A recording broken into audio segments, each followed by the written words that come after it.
amati. Di sini saya mau menceritakan tentang perkembangan dan jenis manusia purba di Indonesia. Seperti yang telah teman-teman ketahui, bahwa manusia purba itu mempunyai bentuk dan sifat yang berbeda bila dibandingkan dengan manusia zaman sekarang. Tengkorak manusia purba cenderung lebih kecil namun memanjang. Rahangnya tebal namun tidak berdagu serta tidak mempunyai dahi. Perbandingan semacam ini bisa kita peroleh setelah kita menganalisis serangkaian penemuan fosil, baik yang berupa tengkorak maupun tulang-tulang anggota badan lainnya. Bermula dari dugaan Eugene Dubos bahwa manusia purba, monyet, dan kera itu biasanya hidup di daerah tropis karena iklimnya tidak banyak mengalami perubahan. Ada 3 dasar teori yang digunakan Dubos sebagai acuan. Teori pertama, bahwa pencarian missing link dalam evolusi manusia berasal dari daerah tropis. Sedangkan teori kedua, Dubos mencatatkan bahwa dalam dunia binatang umumnya mereka tinggal di daerah geografis yang sama dengan asal nenek moyangnya. Sedangkan teori ketiga, Dubos percaya bahwa Asia Tenggara merupakan asal-usul manusia.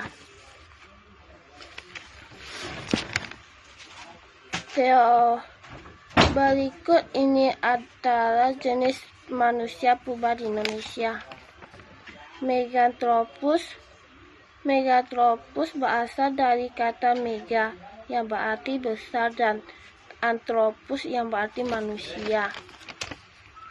Memang apabila fosil makhluk itu kamu amati, pasti kamu akan terpengah besar rahang bawahnya melebihi rahang gorila laki-laki. Fosil ini kemudian disebut Megathropus paleojavanicus atau manusia besar dari Jawa zaman kuno. Pithecanthropus berasal dari kata Pithekos yang berarti kera dan Anthropus yang berarti manusia. Kebanyakan fosil jenis inilah yang berhasil ditemukan di Indonesia. Mereka hidup pada zaman Pleistosen, awal, tengah, dan akhir. Adapun beberapa jenis manusia purba yang tergolong ke dalam Pithecanthropus antara lain sebagai berikut. Pithecanthropus mojocertensis. Jenis ini diduga merupakan manusia purba tertua yang ada di Indonesia dan ditemukan pada tahun 1936 di Pujang serta Mojokerto berupa tengkorak anak-anak berusia 6 tahun. Dari hasil penelitian bisa disimpulkan bahwa makhluk ini hidup pada 2,5 sampai 1,25 juta tahun yang lampau. Pithecanthropus erectus. Jenis ini merupakan generasi kedua manusia purba di Indonesia.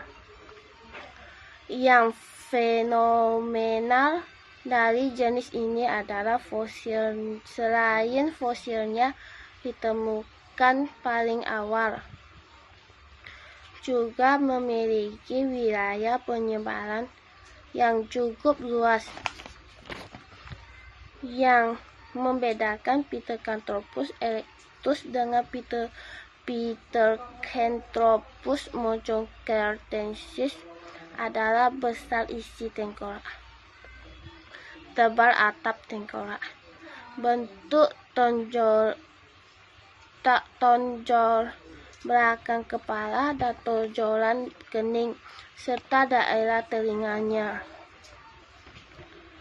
Pithecanthropus soloensis.